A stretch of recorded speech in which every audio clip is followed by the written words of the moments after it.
Do you often wake up feeling anxious? Anxious about your boss's evaluation, the market situation, or a loved one's decision? We spend almost all our energy trying to control things that are fundamentally uncontrollable. This very struggle is the source of all stress. Welcome to the Modern Narrator in the Life Hacks from Ancient Philosophers series. Today, we unlock the greatest secret of Stoicism, the dichotomy of control.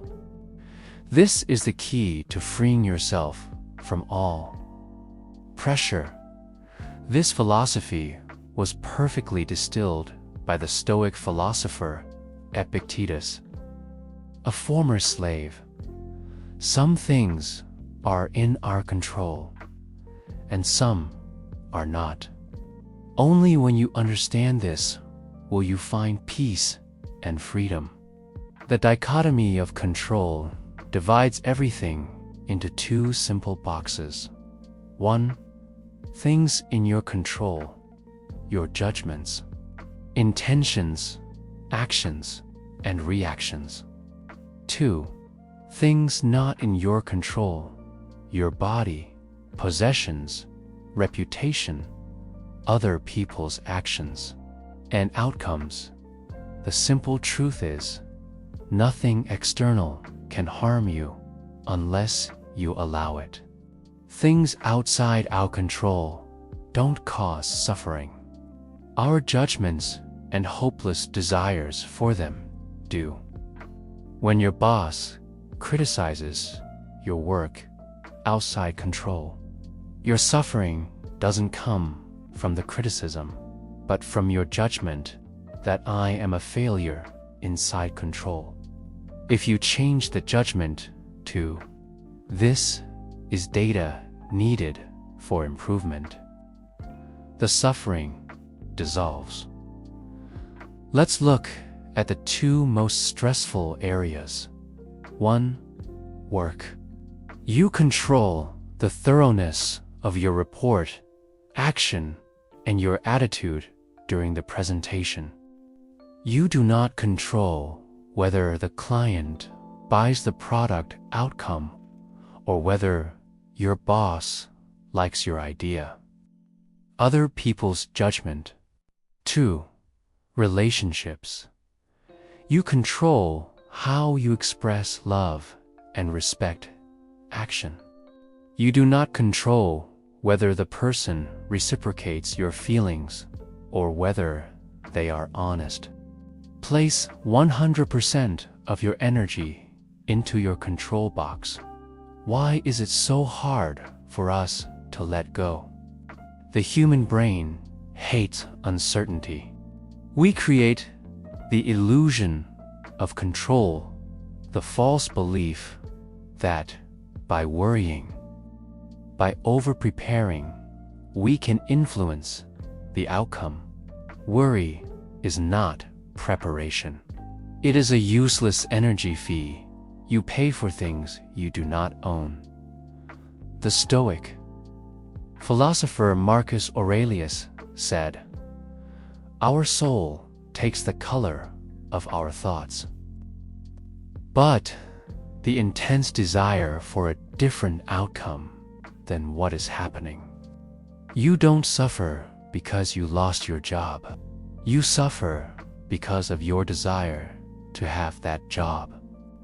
Attachment to the desired outcome is where we forge our own chains. When you feel anxious or angry, apply this instant question technique. Which box does this belong in? If it's in the uncontrolled box, for example, traffic jam, your reaction must be accept and dismiss. If it's in the control box, for example, I'm late because I procrastinated, your reaction must be act and rectify. This creates a crucial pause between stimulus and response.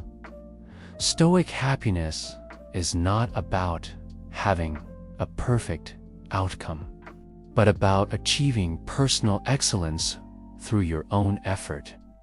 The Stoic archer doesn't care if the arrow hits the target uncontrolled.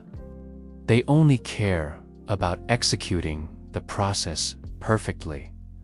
Steady stance, deep breath, accurate draw control. When you focus 100% on the process and effort, you have already won, regardless of the final result.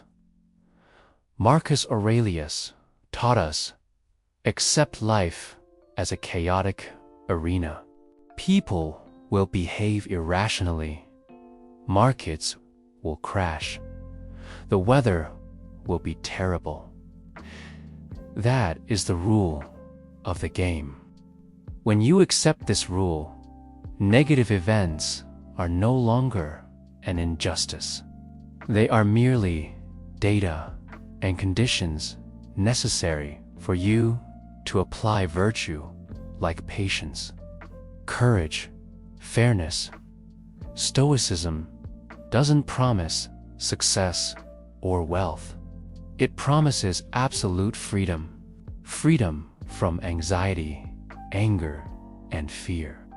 That freedom lies in the single choice you make thousands of times a day. Which box do you choose to put your energy into? Master your judgments and your reactions. Become the best version of yourself, regardless of the external world. Next video in the series, Aristotle and the Golden Action Rule. How to build the habits of excellence. Don't miss it. Subscribe to the Modern Narrator to build your unconquerable mind.